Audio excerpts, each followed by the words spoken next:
السلام علیکم ورحمۃ اللہ وبرکاتہ. بسم اللہ الرحمن الرحیم. وقال النبی صلی اللہ علیہ وسلم من تشبہ بقوم فهو منهم. صدق الرسول صلی اللہ علیہ وسلم. بزرگان محترم، عزیز ماں بہنوں، انڈیا اور دوسرے علاقوں میں، دوسرے ملکوں میں جہاں جہاں ہمارے دیش کے لوگ آباد ہیں، وہاں کل مکر سنکرانتی کا دن ہے، جس میں ہمارے ہندو برادران اپنے مذہب کے اعتبار سے اور عقیدے اور مانیتا کے اعتبار سے پتنگ اڑاتے ہیں. جہاں تک اسلام کا معاملہ ہے، غیروں کا تیوہار منانا اسلام میں بہت بڑا گناہ ہے. یہ مختصر سے میسج میں زیادہ باتیں نہیں کہی جا سکتی، عقل مند کو اشارہ کافی ہے.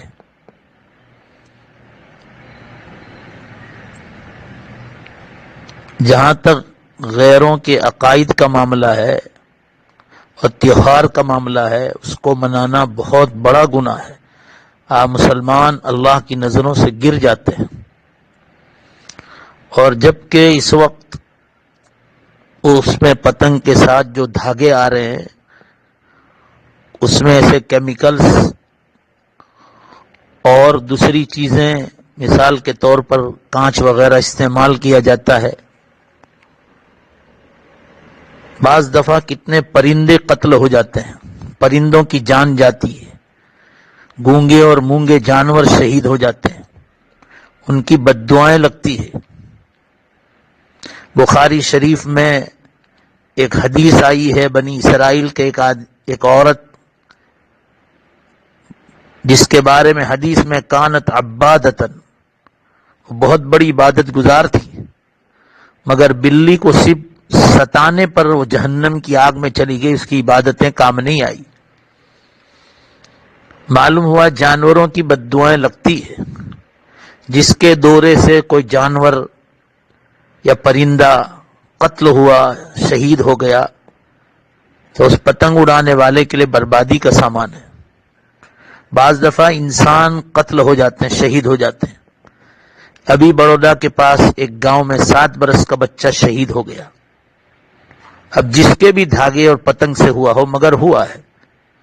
سورت کے قریب ایک شہر میں ایک بچے کا دورے اور دھاگے کے ذریعے اتنا خطرناک زخم آیا کہ دانت سب باہر نکل گئے. تو اگر کوئی انسان قتل ہوا تو پوری انسانیت کے قتل کا گناہ قرآن پاک میں بتلایا گیا ہے. دوسرا، اس میں حلال مال خرچ کرنا گناہ کے کام میں یہ بہت بڑا گناہ ہے. پھر فضول خرچی کرنا، یہ بھی اس میں لازم آتا ہے. پھر چھپڑوں پر اور چھتوں پہ چڑھ کے اس کو اڑانا، پھر اس کے ساتھ بینڈ باجے اور ڈیجے بجانا، یہ سب گناہ کے کام ہیں.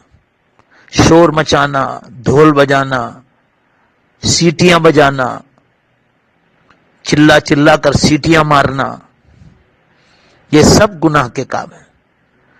اس میں بعض مرتبہ دیندار لوگ جن کے چہروں پر داڑھیاں ہیں، سروں پر ٹوپیاں ہیں، اور جو عورتیں اپنے آپ کو پردہ دار سمجھتی ہیں، ان میں بعض ایسی ہیں وہ بھی ایسی حرکتیں کرتے جو بہت دکھ کی بات ہے.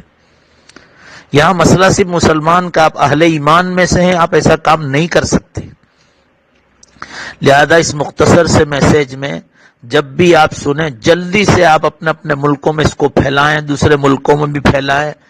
جہاں جہاں بھی اس کو لوگ کرتے ہیں اس کو بچائیں، اور اللہ سے توبہ کرے. یہ کورونا وائرس کتنی زیادہ وبا پھیلی ہے، ہم لوگ کتنے برے حالات سے گزرے ہیں، لاک ڈاؤن سے، پریشانیوں سے. روزانہ ایک قبرستان میں 25 لاشیں آتی، کیا وہ دن بھول گئے؟ ابھی اللہ تعالیٰ شانہ کو ہم لوگوں نے سب نے مل کر توبہ استغفار کر کے کچھ راضی کیا ہی تھا کہ واپس دوبارہ میں ایسی حرکتیں کریں جس سے اللہ تعالیٰ ناراض ہو جائیں. جبکہ زیادہ تر کثرت سے استغفار کرنا چاہیے، گناہوں سے معافی مانگنی چاہیے، اور اس کے باوجود ہم پہلے ہی سے پتنگ جو ہے خرید کے گھر میں لا کر جمع کر کے انتظار کرتے ہیں کہ کب 14 جنوری آئے اور چھپڑوں پہ چڑھ کر ہم لوگ اسے ڈھونگ کریں. یہ سب اللہ کو ناراض کرنے والی چیز ہے.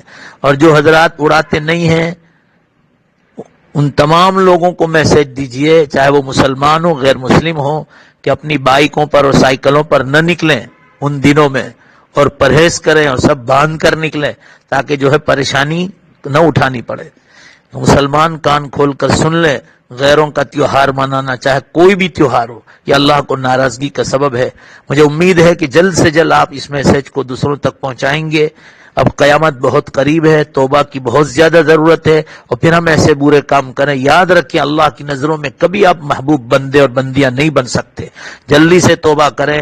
اگر خرید بھی لیا ہو تو آپ بالکل پتنگ نہ اڑائیں، اللہ کے واسطے چھپڑوں پر نہ چڑھیں. آپ کے ذریعے کسی انسان کو، کسی مسلمان کو، کسی مخلوق کو بھی تکلیف نہیں پہنچنی چاہیے. یہ بہت بری بات ہے. اللہ تعالی ہم سب کو، بولنے والے کو بھی اور سننے والوں کو بھی عمل کی توفیق دے اور دنیا بھر میں اس کو پہنچانے کی توفیق عطا فرمائے. وآخر دعوانا الحمدللہ رب العالمین.